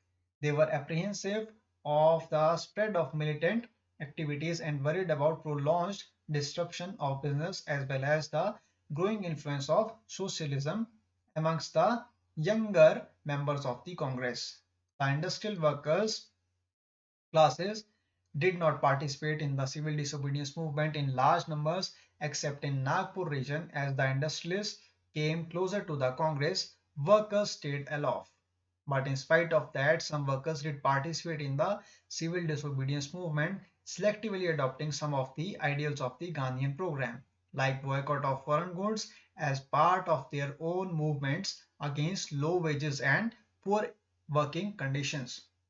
There were strikes by railway workers in 1930 and dock workers in 1932. 1930, thousands of workers in Chota Nagpur tin mines wore Gandhi caps and participated in protest rallies and boycott campaigns. But the Congress was reluctant to include workers' demands as part of its program of struggle. It felt that this would alienate industrialists and divide the anti-imperial forces. Another important feature of the civil disobedience movement was the large-scale participation of women. During Gandhi's Salt March, thousands of women came out of their houses to listen to him. They participated in protest marches, manufactured salt, and picketed foreign cloth and liquor shops. Many went to jail in urban areas. These women were from high caste families. In rural areas, they came from rich peasant households. Moved by Gandhiji's call, they began to see service to the nation as a sacred duty of women. Yet this increased public role did not necessarily mean any radical change in the way the position of women was visualized. Gandhiji was convinced that it was the duty of women to look after home and hearth, to be good mothers and good wives. And for a long time, the Congress was reluctant to allow women to hold any position of authority within the organization. It was keen only on their symbolic presence. तो यहाँ पर इस paragraph का meaning ये है कि अब civil disobedience movement में आपके जो इंडस्ट्रियलिस्ट हैं, ठीक है, आपके जो रिच इंडस्ट्रियलिस्ट हैं वो क्या कर रहे हैं, पार्टिसिपेट कर रहे हैं। और उनका मेन मोटिव क्या है पार्टिसिपेट करने का? जो आपके ब्रिटिशर्स हैं वो क्या कर रहे हैं, हाई टैक्स ले रहे हैं, किससे, इंडस्ट्रियलिस्ट से। साथ ही साथ जो इंपोर्टेड गुड्स हैं, जो बाहर से गुड्स आ रहे हैं, उन पर क्या है, टैक्स नहीं लग रहा है, ठीक है, उनको विदाउट टैक्स इंडिया में क्या कर दिया जा रहा है, मार्केट में सेल आउट कर दिया जा रहा है। और जो इंडिया से बाहर गुड्स जा रहे हैं, जो इंडिया के इंडस्ट्रियलिस्ट हैं, जो अपना गुड्स तैयार कर रहे हैं, उसको जो वो बाहर बेचने जा रहे हैं मार्केट में, फॉरेन कंट्री में, उस पर क्या कर दिया जा रहा है, कई सारे कस्टम ड्यूटीज लगा दी जा रही हैं, बहुत ज़्यादा टैक्स लगा दिया जा रहा है, जिसके कारण प्रॉफिट जो है इंडियन इंडस्ट्रियलिस्ट को वो नहीं हो रहा है। तो अब इंडस्ट्रियलिस्ट भी नाराज हो गए, किससे, ब्रिटिशर्स से। अब उनको मौका मिल गया सिविल डिसओबीडियंस मूवमेंट के थ्रू अपनी बात को कहने का, अपनी बात को मनाने का, किससे, अंग्रेजों से। अब वो भी मूवमेंट में क्या करने लग गए, पार्टिसिपेट करने लग पड़े। साथ ही साथ वर्कर्स जो थे उनको भी मौका मिल गया अपनी बात को कहने का, और वो भी क्या, कहाँ पर उतर गए, प्रोटेस्ट में उतर गए। क्योंकि जब इंडस्ट्रियलिस्ट को फायदा नहीं हो रहा है तो इनडायरेक्टली जो उसमें काम कर रहे वर्कर्स हैं उनको भी फायदा नहीं होगा, उनको भी सैलरी टाइम पर नहीं मिलेगी, उनको भी बोनस नहीं मिलेगा, उनकी भी सैलरी इंक्रीज नहीं होगी। तो ये देखिए आप, एक तरीके का चेन है ये। अगर किसी इंडस्ट्रियलिस्ट को, एक फैक्ट्री के ओनर को फायदा नहीं हो रहा है, तो वो फायदा वर्कर को भी नहीं होगा। ठीक है, इससे क्या होगा, शोषण हो रहा है किसका, रिच क्लास का भी, मिडिल क्लास का भी, और पुअर जो आपकी पीजेंट और ट्राइबल क्लास है उनका तो हो ही रहा है। ठीक है, तो अब ब्रिटिशर्स क्या कर रहे हैं, हर तरीके से इंडियंस को मैनिपुलेट कर रहे हैं। ठीक है, और इस सिविल डिसोबीडियंस मूवमेंट का जो मेन मेन पर्पस था वो था क्या, सबको एक करना, सबको एक प्लेटफॉर्म में लेकर आना, सबको अपनी बात कहने का, अपनी प्रोटेस्ट करने का एक अधिकार देना। और गांधी जी ने इसको भली भांति समझ लिया था। गांधी जी जानते थे कि अगर ये मूवमेंट को लॉन्च करेंगे तो इसमें क्या होगा, कई सारे लोगों का सहयोग होगा, क्योंकि सभी के सभी लोग परेशान थे किससे, ब्रिटिशर्स से। और जो औरतें थी घरों घरों में, जो अपना की, जिनको हम किस नजरिए से देखते हैं कि औरत सिर्फ घर में काम करेगी, बच्चों की देखरेख करेगी, हम्म, अपने जो परिवार के सदस्य हैं उनका उनका उनका देख रेख करेगी। लेकिन ये सारी की सारी चीजें जब गांधी जी ने लॉन्च किया था सॉल्ट मार्च, उस समय ये सारी की सारी चीजें दूर हो गई, क्योंकि भारी मात्रा में औरतें अपने घरों से बाहर निकल कर आई। और गांधी जी जब अपने मैसेज दे रहे थे सॉल्ट मार्च के दौरान, ठीक है, अपनी जो दांडी यात्रा थी उन्होंने शुरू की थी, इस दौरान जब वो अपना क्या कर रहे थे, अपना संदेश दे रहे थे, अपने मैसेज दे रहे थे पीपल को, तो भारी मात्रा में औरतें घरों से बाहर आई। उन्होंने गांधी जी को सुना, उनके विचारों को समझा, और इस प्रोटेस्ट में क्या किया, पार्टिसिपेट किया। ठीक है, तो यहाँ पर अब वुमन का भी पार्टिसिपेशन देखने को मिल रहा है हमें। साथ ही साथ हमें रिच क्लास, जो इंडस्ट्रियलिस्ट क्लास है, उनका भी पार्टिसिपेशन देखने को मिल रहा है। और अब लेबरर्स जो हैं, वर्कर्स जो हैं फैक्ट्रीज के, वो भी पार्टिसिपेट कर रहे हैं। और आपको पता है ऑलरेडी जो हमारे पीजेंट और ट्राइबल क्लास है वो तो है, तो पहले से ही प्रोटेस्ट करते आ रहे हैं। ठीक है, तो यहाँ पर एक तरीके का अब क्या हो रहा है, मास एजिटेशन हो रहा है। The limits of the civil disobedience movement, यानी कि ड्रॉबैक्स क्या थे सिविल डिसोबीडियंस मूवमेंट के। Not all social groups were moved by the abstract concept of Swaraj. One such group was the nation's untouchables, who from who from around the 1930s had begun to call themselves Dalit or oppressed. For the long, the Congress had ignored the Dalits for fear of offending the Sanatanis, the conservative high caste Hindus. But Mahatma Gandhi declared that Swaraj would not come for 100 years if untouchability was not eliminated. He called untouchables Harijan, or the children of God, organized satyagraha to secure them entry into temples and access to public wells, tanks, roads, and schools. He himself cleaned toilets to dignify the work of the Bhangi, the sweepers, and persuaded upper caste to change their heart and give up the sin of untouchability. But many Dalit leaders were keen on a different political solution to the problem of the community. They began organizing themselves, demanding reserved seats in educational institutions and a separate electorate that would choose Dalit members for legislative councils. Political empowerment, they believed, would resolve the problems of their social disabilities. Dalit participation in the civil disobedience movement was therefore limited, particularly in the Maharashtra and Nagpur region, where their organization was quite strong. Dr. Bhimrao Ambedkar, B.R. Ambedkar, who organized the Dalits into the Depressed Classes Association in the 1930, clashed with Mahatma Gandhi at the Second Roundtable Conference by demanding separate electorate for Dalits.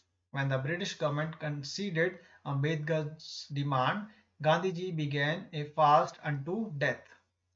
He believed that separate electorates for Dalits would slow down the process of their integration into society. Ambedkar ultimately accepted Gandhiji's position, and the result was the Pune Pact of September 1932. It gave the depressed classes reserved seat in the provincial and central legislative councils, but they were to be voted in the general electorate. The Dalit movement however, continued to be apprehensive of the Congress-led national movement. Some of the Muslim political organizations in India were also lukewarm in their response to the civil disobedience movement. After the decline of the non-cooperation Caliphate movement, a large section of Muslims felt alienated from the Congress. From the mid 1920s, the Congress came to be more visibly associated with openly Hindu religious nationalist groups like the Hindu Mahasabha.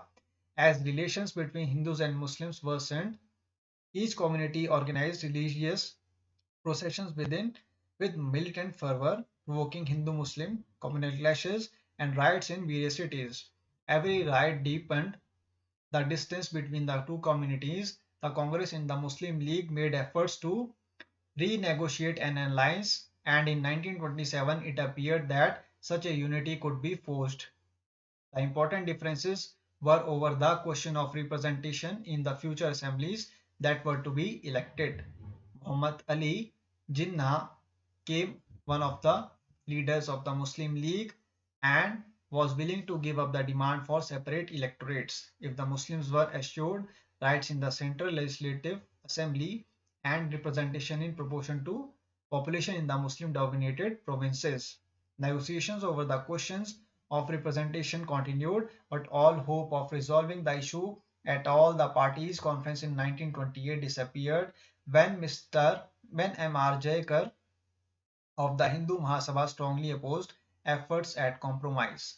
When the civil disobedience movement started, there was thus an atmosphere of suspicion and distrust between the communities. Alienated from the Congress, large sections of Muslims could not respond to the call for a united struggle. Many Muslim leaders and intellectuals expressed their concern about the status of Muslims as a minority within India. They feared that the culture and identity of the minorities would be submerged under a domination of a Hindu majority. तो ये था आपका पूरा का पूरा paragraph जिसको मैंने read किया आपके लिए।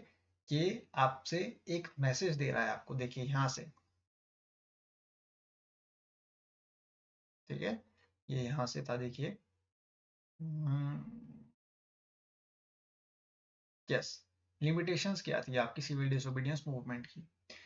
लिमिटेशन आपके पास सिविल डिसोबीडियंस मूवमेंट की थी अनटचेबल्स, ठीक है, अनटचेबल्स।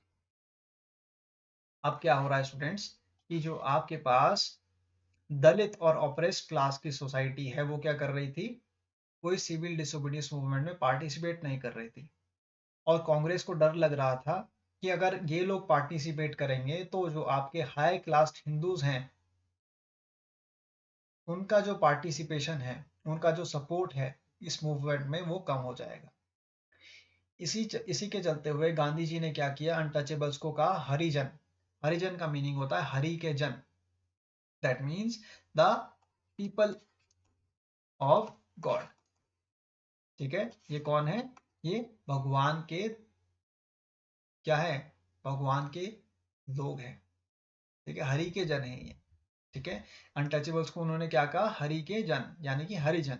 अब गांधी जी ने इसी की देखरेख में स्टार्ट किया क्या, वो काम करना जो ये अनटचेबल्स करते थे, जैसे कि टॉयलेट क्लीन करना, स्वीपिंग करना, झाड़ू लगाना। तो जो आपके जो अपर क्लास के जो लोग थे उनके प्रति एक भावना जागृत हो, कैसी कि एक अनटचेबिलिटी क्या है, पाप नहीं है, ये जो अनटचेबिलिटी एक छुआछूत है, ये बीमारी नहीं है, ठीक है। अब गांधी जी खुद ऐसे काम कर रहे थे जिसके थ्रू सोसाइटी में एक ऐसा मैसेज जाए जिसमें कि ये क्लियर हो जाए कि जो अनटचेबल्स हैं वो क्या हैं, वो भी हमारे ही समाज के लोग हैं जिनको हमने क्या किया, इग्नोर किया है कई सालों से। अब उनको क्या करना था, साथ में लेकर आने का एक सपना देखा गांधी जी ने। इसी के चलते हुए भीमराव अंबेडकर जो है और गांधी जी के बीच में डिफरेंसेस क्रिएट हुए, और वो डिफरेंसेस कब क्रिएट हुए, सेकंड राउंड टेबल कॉन्फ्रेंस में।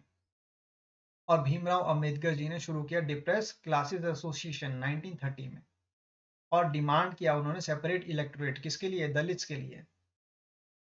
अब जब भीमराव अंबेडकर ने डिमांड रखी कि जो दलित्स के लिए इलेक्शंस है वो सेपरेट हों, ठीक है, वो जनरल इलेक्शंस की तरह ना हो, ठीक है, दलित्स जो है अपने लिए वोट कैसे कास्ट करेंगे, सेपरेट इलेक्टोरेट के थ्रू। यानी कि डिफरेंट जो उनके होंगे वोटर्स, और उन वोटर्स के बीच में जो चुने गए प्रतिनिधि होंगे, जो रिप्रेजेंटेटिव होंगे, वो कौन होंगे? वो भी दलित होंगे। तो इसके लिए गांधी जी ने फास्ट अनटू डेथ रखा।